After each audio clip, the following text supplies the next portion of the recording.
মা মা কই ভাইয়া আরে কই তাড়াতাড়ি বের হস না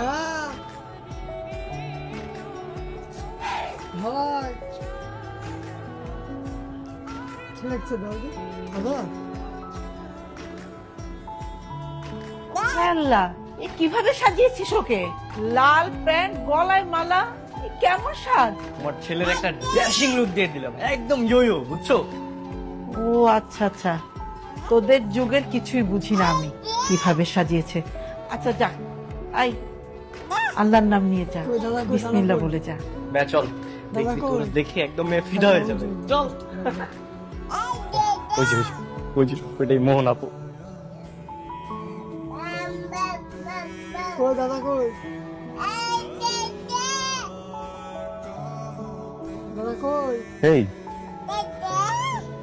পাশের ওই মেয়েটা, কালকের ওই মেয়েটা না তোর তোর গার্লফ্রেন্ড না? আর হ্যাঁ আমার যে গার্লফ্রেন্ড, আর আমার গার্লফ্রেন্ডের চাচা তো বুঝছিস, ওইটাই মোহনা। না না না হবে না, চলে যাবো চল। আরে হবে না মানে কি চলে যাচ্ছিস? কি হইছে কেন কি হইছে? দুনিয়া থেকে আর কোনো মেয়ে পাইলি না? দাদা কই দাদা তোর গার্লফ্রেন্ডের চাচা তো বনি কেন? চোখ কাহিনী, আমার গার্লফ্রেন্ডের চাচা তো বোন।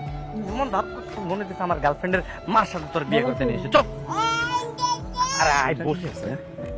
আসসালামু আলাইকুম ভাইয়া। দাদা কই ওয়ালাইকুম আসসালাম, ভালো আছো?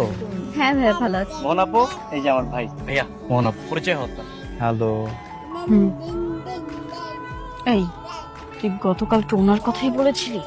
হ্যাঁ, তুই না বলেছিলি যে উনি ভদ্র মার্জিত পরিপাটি একটা ছেলে, তাহলে এটা মানে গতকালকে তো মনে ছিল। Any problem? মেনি প্রবলেম, আপনাকে আমার পছন্দ হয়নি, সরি। লাগছে দাদা দাদা মোহন আপু আপনারা তো মানে ঠিক মতো পরিচয় হলেন না দুইজন, এর আগেই বোল্ড আউট।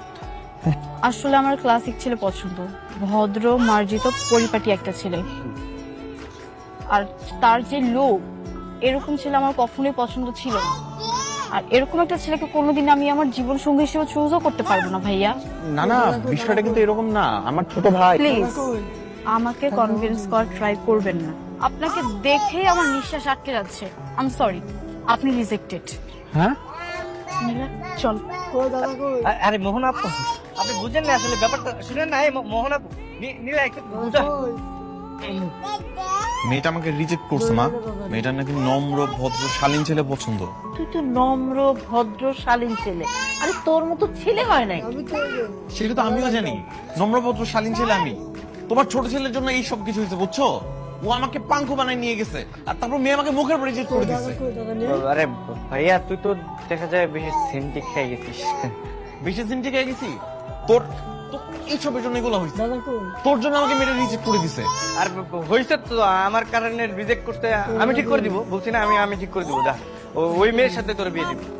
কি বলিস, তুই পারবি? হয় রে, আমার ছেলে যে পছন্দ করেছিল না মেয়েটাকে, ঠিক করে দিতে পারলে ঠিক করে দে। মা আরে হয়েছে বুঝছি তো, তোর জীবনের প্রথম শেখা না, তাই মানে মনের মধ্যে একটু বেশি জ্বালা বুঝিস। হ্যাঁ ভাই